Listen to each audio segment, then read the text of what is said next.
Alors pour la greffe, j'ai volontairement décidé de vous faire un topo simple. Alors de grâce, n'allez pas lundi matin voir votre médecin en lui disant la greffe c'est facile, je vais être greffé. Parce que du coup il va m'en vouloir. Donc je fais un topo simple et court, comme ça Mme Dufour sera contente. Et j'ai dit une bêtise? C'est la seule fois, je le promets. Et donc voilà ce qu'on va dire. Pourquoi on fait une allogreffe? Comment ça se passe? Et puis après, on va voir vraiment la différence de résultat quand on fait une greffe à partir d'un frère ou d'une sœur, quand on fait une greffe à partir d'un donneur apparenté, c'est-à-dire quelqu'un qui a accepté de s'inscrire sur un fichier qui n'est pas dans votre famille mais qui partage les mêmes gènes, et puis ensuite quelqu'un qui pour le coup n'est pas de votre famille, partage les mêmes gènes mais pas tout à fait tous les mêmes gènes. Voilà. Et on va aller progressivement dans cette complexité. Et encore une fois, j'ai volontairement proposé les choses de manière simple. C'est probablement plus compliqué, mais ensuite pour les questions, on pourra compliquer un peu les choses. Alors pourquoi une allogreffe? Vous avez vu ce schéma tout à l'heure. Encore une fois, on n'est pas là pour vous faire un cours de médecine, ce n'est pas le but, mais il faut que vous compreniez ça. Et Gérard vous a dit, il y a une cellule souche. Cette cellule souche hématopoïétique, elle est capable de donner du sang.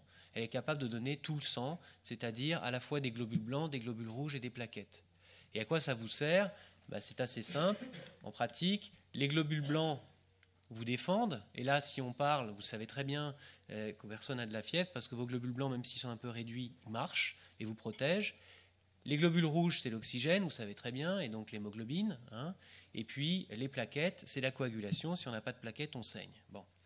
Et en fait, qu'est-ce qui se passe quand on a une aplasie médulaire? On l'a vu tout à l'heure, je ne vais pas continuer avec des diapositives que vous avez déjà vues. Le système immunitaire va détruire la cellule souche qui est là. Donc va attaquer, on vous l'a dit, c'est une auto-immunité, c'est-à-dire que le système immunitaire se développe contre soi, détruit cette cellule, et donc s'il détruit cette cellule, forcément, elle est incapable de donner des cellules filles.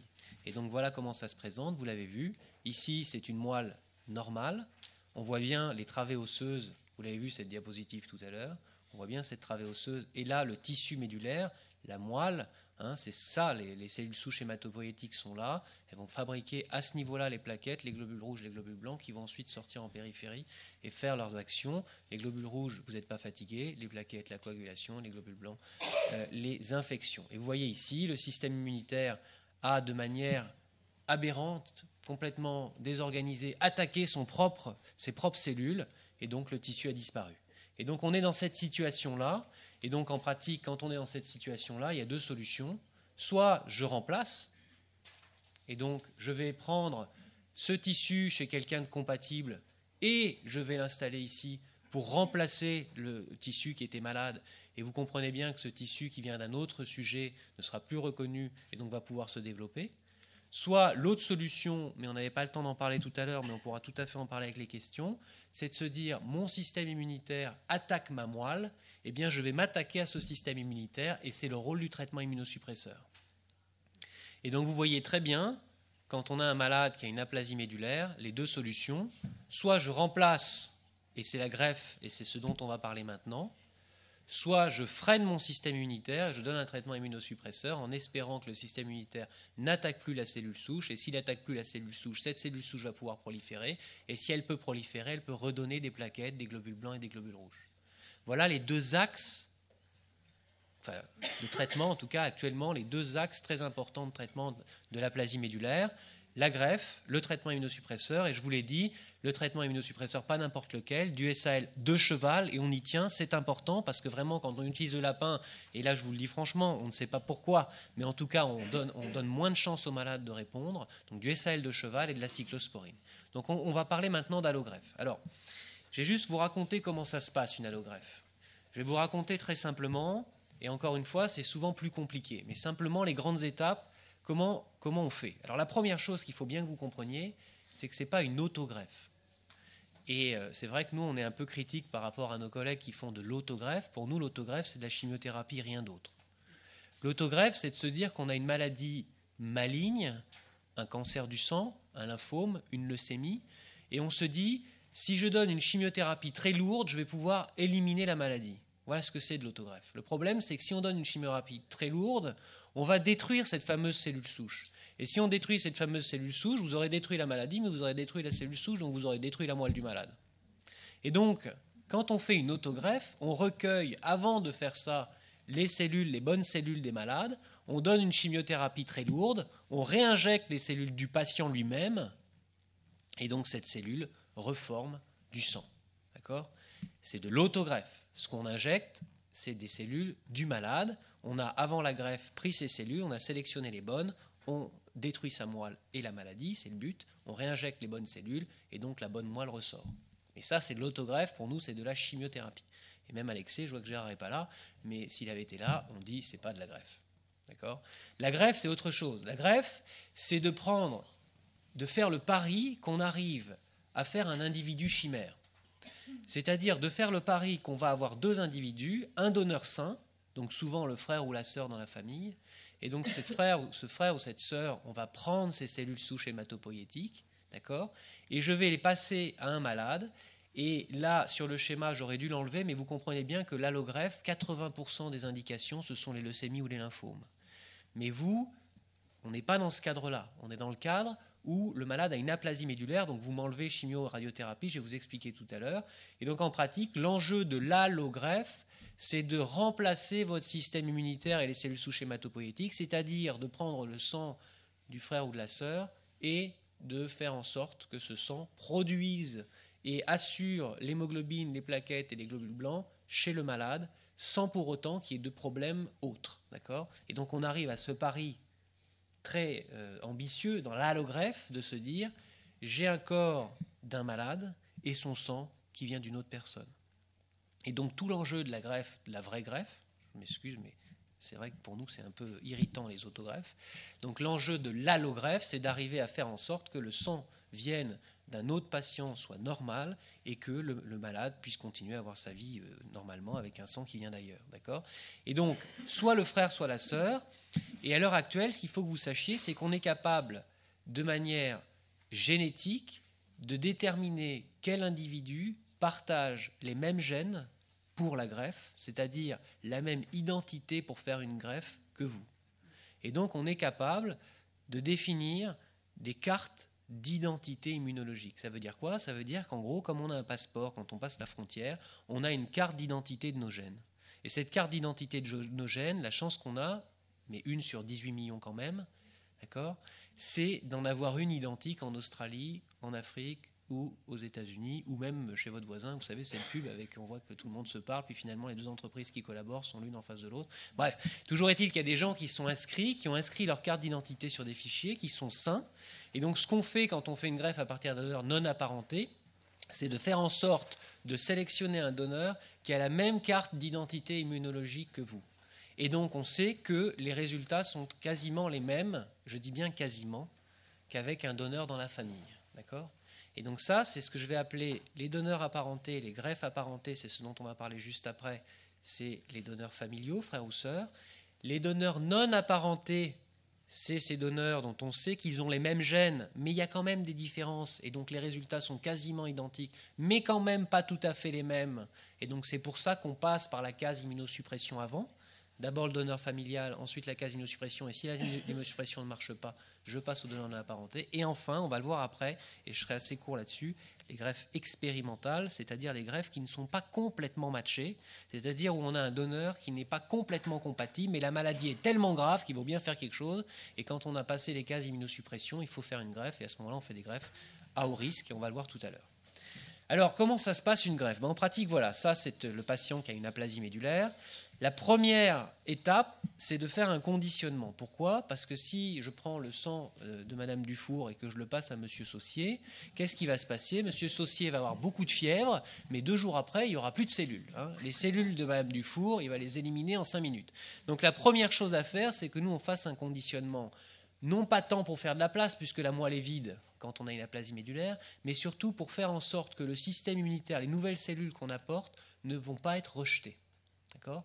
Encore une fois, l'aplasie médulaire, c'est une maladie auto-immune. Les patients sont transfusés, donc ils sont déjà exposés à du système allogénique, c'est-à-dire à des cellules qui viennent de quelqu'un d'autre. Et donc votre système immunitaire, il est en pleine forme quand on met une moelle, et le risque majeur, c'est le rejet, c'est-à-dire qu'on rejette la moelle qu'on vous donne.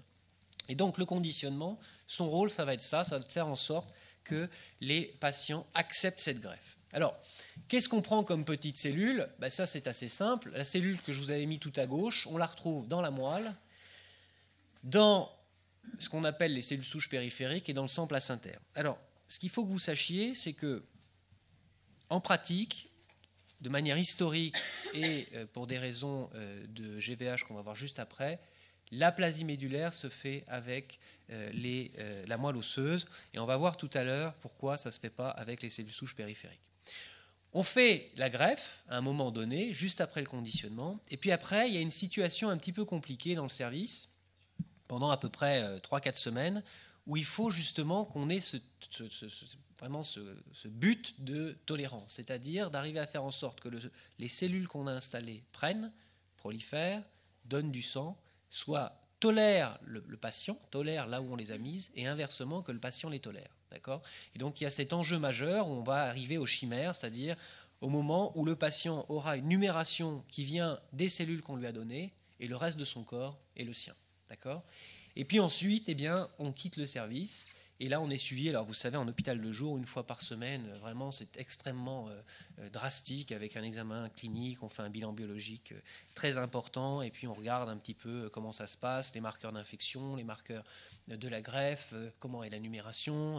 Donc, c'est un petit peu fastidieux, mais on peut imaginer qu'entre le moment où on commence le conditionnement et 6 mois après, on commence à être à peu près autonome. Donc ça prend du temps de faire une greffe, 6 à 8 semaines dans le service, et ensuite au moins 6 mois de période un petit peu compliquée.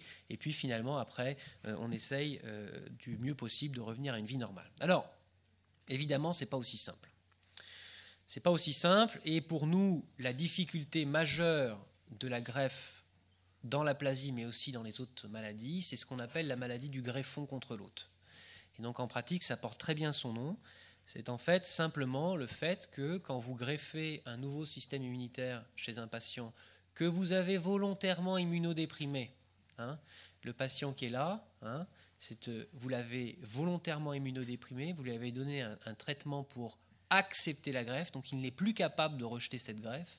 Vous lui avez passé des cellules qui sont en pleine forme, le donneur sain est censé être sain, donc il a des cellules qui sont en pleine forme et par définition non compatibles. Pourquoi ? Parce que même si vous avez un frère ou une sœur pour lequel vous avez reçu le même matériel génétique de vos parents, vous n'avez pas le même âge, vous avez 2-3 ans d'écart, vous n'avez pas grandi au même moment, vous n'avez pas mangé la même chose, vous n'avez pas été exposé aux mêmes antigènes au même moment, vous n'avez pas exprimé certaines molécules au même moment, ce qui fait que même si vous aviez le même plan de fabrication, vous n'avez pas construit tout à fait la même maison. Et donc vous ne vous ressemblez pas tout à fait. Un frère et une sœur ne sont pas des jumeaux. Un frère et une sœur sont différents.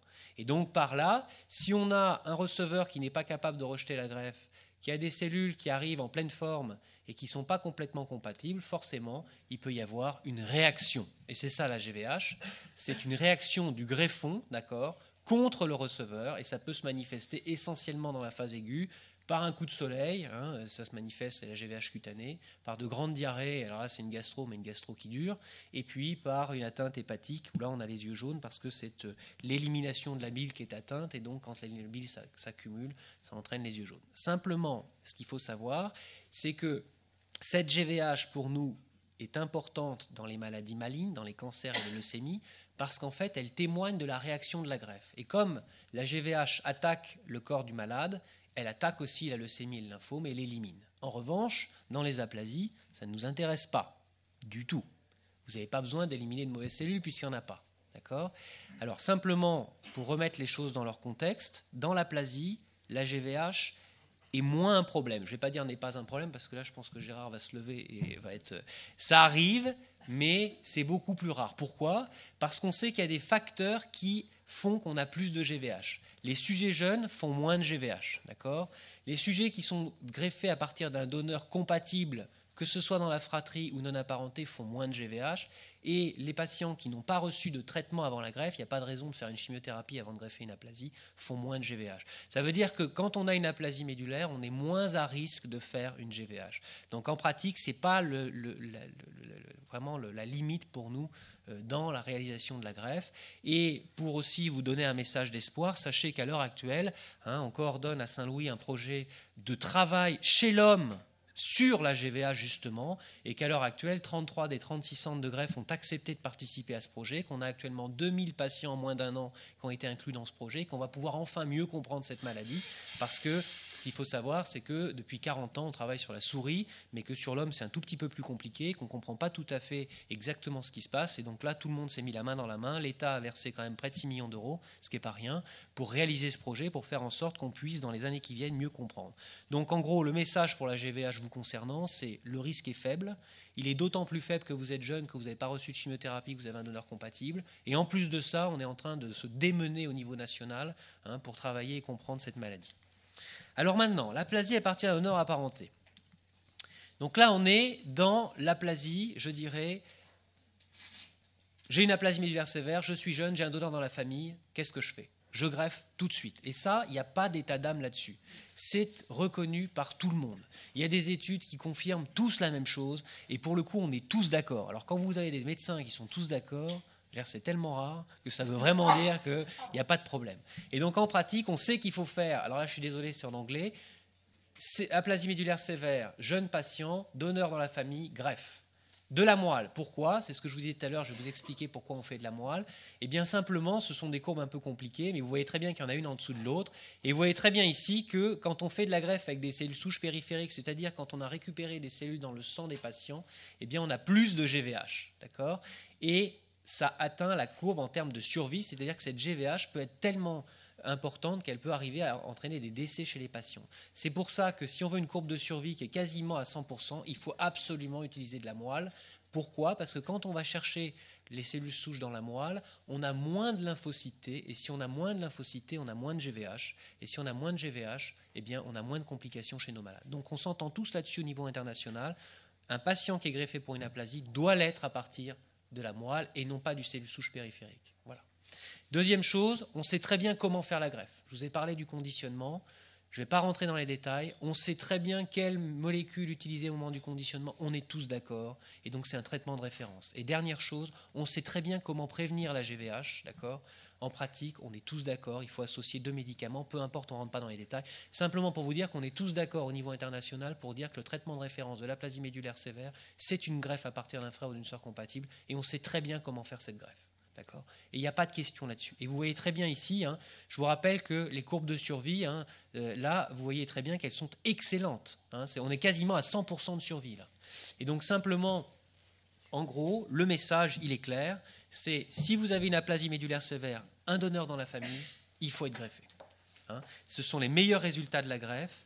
Le plus vite possible, et ça c'est capital, la seule chose qui va impacter le pronostic, si tant est que ça l'impacte, en tout cas en termes de suivi, mais pas en termes de complications graves, c'est le fait de faire la greffe le plus vite possible. Et nous en pratique, quand on a un correspondant qui nous dit j'ai un patient qui a une aplasie médulaire, j'ai un donneur géno-identique, on prend le malade, et on prend le donneur aussi, on fait les bilans le plus vite possible, et on greffe le plus vite possible, parce que le pronostic c'est de greffer vite. En termes d'infection, en termes de prise de greffe, c'est vraiment de faire la greffe le plus vite possible. La deuxième chose, je ne vous ai pas montré les résultats, mais ce qu'il faut savoir, c'est que non seulement ça marche à court terme, mais en plus de ça, à moyen terme, c'est-à-dire à 10, 15 ou 20 ans, ça marche très bien. Il n'y a pas de complications ou peu de complications. Et ça aussi, on l'a montré, on l'a publié il y a 2 ans. C'est une des internes qui était à la place de Michael il y a 2-3 ans, a montré que sur tous les patients qu'on a traités comme ça dans le service, la qualité de vie est bonne et les complications qu'ont fait les patients sont des complications comparables à des patients du même âge qui n'ont pas été greffés. Je ne sais pas si vous vous rendez compte. Donc vraiment, traitement de référence. Et juste un bémol, c'est que pour nous, alors Gérard, toutes mes excuses, mais jeune, c'est moins de 40 ans. En greffe, par définition, quand on parle de sujet jeune, c'est moins de 40 ans. Donc le prenez pas mal. Ce qu'il faut savoir, c'est que ce traitement, tout ce que je viens de vous dire, c'est moins de 40 ans. Plus de 40 ans, votre médecin peut vous proposer de passer d'abord par la case immunosuppression parce que les résultats sont un peu moins bons. Voilà. Donc ça, il ne faut pas vous... Voilà. Mais sinon, sujet jeune, moins de 40 ans, donneur géno-identique, de grâce, pas d'état d'âme. Et si vous voyez un patient, si vous connaissez un patient à qui on propose autre chose, dites-le nous, on appellera, on mettra les formes, on fera ce qu'il faut, on prendra le temps, mais il sera greffé. Voilà. Et puis, je vous l'ai dit, si jamais vous avez plus de 40 ans, on passe d'abord par la case SAL. Alors ça, c'est l'aplasie médulaire donneur apparenté. Tout le monde est d'accord, je vous l'ai dit, il n'y a pas de question à avoir. Donneur non apparenté, une diapositive.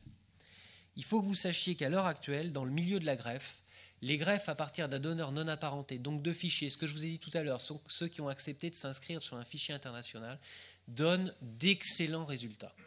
Et là encore, la greffe dans l'aplasie est une exception.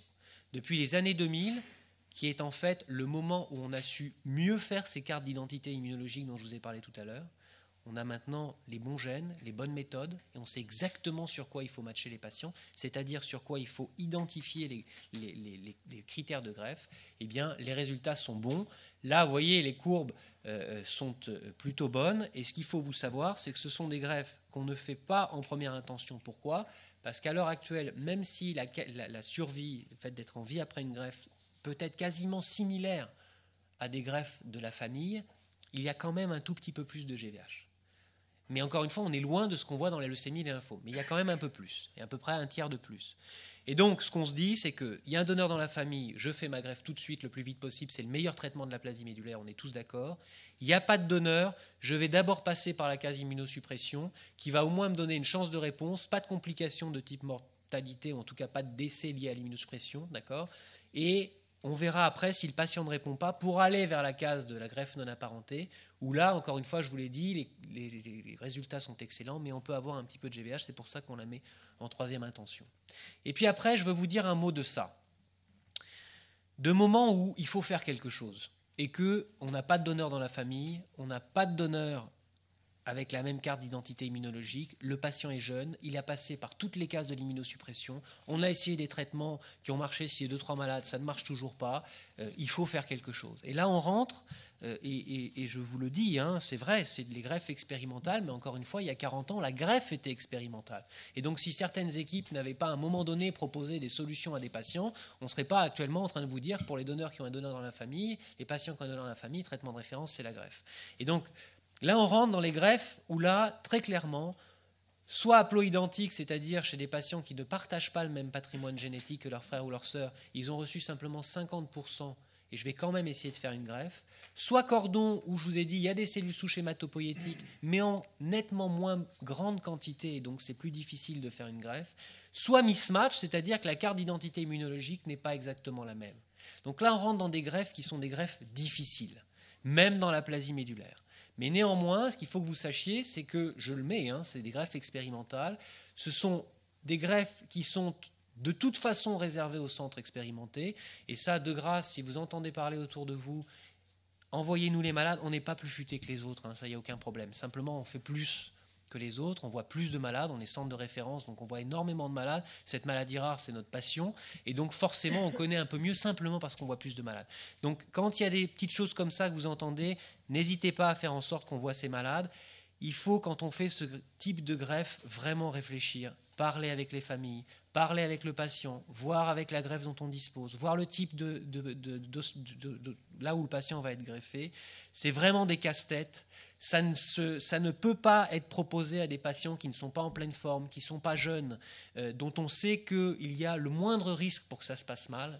Donc vraiment, ça nous occupe. On a une réunion qui est vraiment que pour ces cas-là à Saint-Louis national en début de mois, où justement on reprend ces dossiers, on discute, et c'est vraiment des casse-têtes, c'est pas simple, c'est des décisions qui sont prises vraiment avec tout ce qu'on peut avoir en main comme données fiables de suivi post-greffe.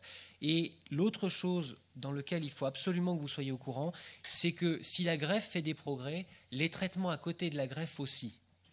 Les antibiotiques sont de plus en plus efficaces, les transfusions sont de plus en plus sûres, les façons de chélater le fer qu'on vous donne quand on fait une transfusion sont de plus en plus performants. Tout ça pour vous dire que quelquefois, quand on vous dit on ne va pas vous greffer, mais on va faire en sorte de transfuser, de soigner les infections, de chélater le fer, de vous suivre avec des examens un petit peu compliqués comme les scanners et autres choses, c'est pas vous offrir une chance qui est une chance médiocre. Simplement, on sait qu'à l'heure actuelle, quand on fait ça, dans l'aplasie médulaire, on a d'excellents résultats aussi.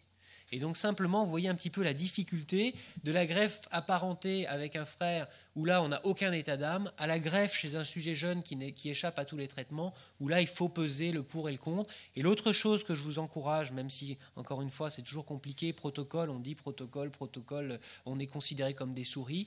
Il faut savoir que quand un centre vous propose un protocole dans ces indications extrêmement expérimentales, ça veut dire qu'il y a énormément de personnes qui ont pensé à ce protocole, que ce protocole est allé dans les régulations de la NSM, de la HAS et de tous les comités éthiques qui existent. Et donc ça veut dire qu'on vous offre une solution pertinente, up-to-date, à un moment donné de l'histoire de votre maladie, qui va être évalué et avec des gens qui savent faire. Et ça, il faut faire attention aussi de ne pas avoir trop ce mot péjoratif, protocole, c'est pas forcément souvent une mauvaise nouvelle. Donc voilà ce que je voulais vous dire, c'est forcément très simple, vraiment de manière volontaire, et si vous avez des questions, je serais ravi d'y répondre, d'essayer d'y répondre, parce que comme vous avez bien compris avec le topo précédent, on ne comprend pas toujours tout.